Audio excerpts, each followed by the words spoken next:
এই মুহূর্তে এই রাজ্যে বহুল চর্চিত বিষয় হলো এসআইআর। কবে হবে পশ্চিমবঙ্গে এসআইআর? এ রাজ্যে কি এসআইআর সত্যি সত্যি হবে? এই রাজ্যে কি এসআইআর করতে দেবে শাসক দল? যে চর্চা শুরু হয়েছে, এসআইআর যদি হয় তা বহু ভোটার বাদ যাবে। বিহারে 65 লক্ষ ভোটার নাম বাদ গেছে, আমাদের এখানে কোটির কাছাকাছি যাবে। যে সমস্ত ভূতেরা ভোট দেয় সে ভোটগুলো আজ আর থাকবে না। সেই ভোটগুলো এখন আর কোনো অবস্থায় থাকবে না, থাকতে পারে না, কারণ সে তো মৃত ভোটার।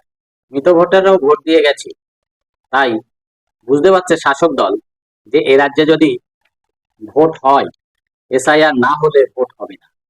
ভোট এ রাজ্যে করতে গেলে আগে এসআইআর করতে হবে। যেহেতু এসআইআর শুরু হয়েছে বিহার দিয়ে, সেই বিহার দিয়ে যখন এসআইআর হয়েছে, যাদের একদম দোরগোড়ায় ভোট, তাদের রাজ্যে যখন এসআইআর হয়েছে, তখন পশ্চিমবঙ্গে এসআইআর ঠেকাতে পারবে না রুলিং দল। কারণ এসআইআর এখানে হবেই যে কোনো ভাবে, কারণ এখানে ভোটের এখনো অনেক দেরি আছে। সেই এপ্রিল মেতে যে হয়তো ভোট হবে 26-এ, এখন সবে 25-এ সেপ্টেম্বর চলছে। তাই বহুল চর্চার মধ্যে রয়েছে এটা।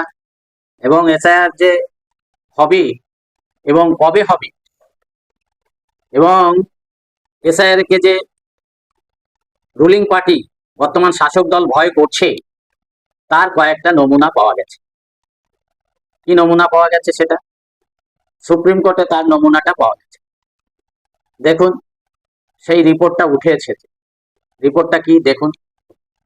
পুজোর আগে রাজ্যে শুরু হচ্ছে না এসআইআর, সম্ভাবনা ভাইফোঁটার পর রাজ্যে শুরু হতে পারে এসআইআর, খবর নির্বাচন কমিশন সূত্রে।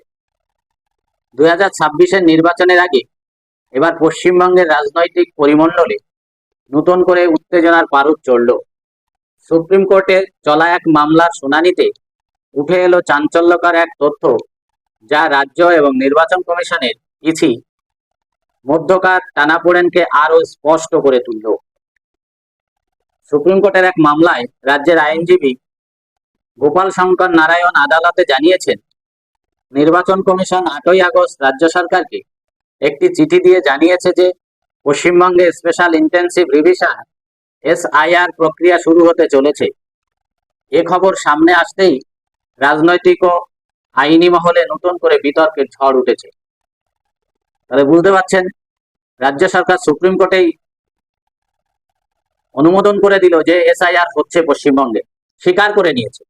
এক কথায় আদালতের সামনে স্বীকার করে নিয়েছে। আরো কি হলো, যখন এসআইআর সংক্রান্ত মামলাটি শুনানি চলছিল, তখন বিচারপতি সূর্যকান্ত রাজ্যের আইনজীবীকে প্রশ্ন করেন যে পশ্চিমবঙ্গে কি ইতিমধ্যে এসআইআর প্রক্রিয়া শুরু হয়ে গেছে।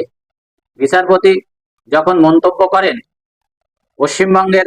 পশ্চিমবঙ্গে এখনো এসআইআর শুরু হয়নি, ঠিক সেই মুহূর্তে রাজ্যের আইনজীবী গোপাল শঙ্কর নারায়ণ কমিশনের পাঠানো চিঠির প্রসঙ্গটি উত্থাপন করে আদালতের দৃষ্টি আকর্ষণ করেন। তিনি জানান, কমিশনের চিঠি প্রমাণ করে যে তারা ইতিমধ্যে এই প্রক্রিয়া শুরুর জন্য উদ্যোগী হয়েছে এবং খুব শীঘ্রই তা কার্যকর হতে চলেছে।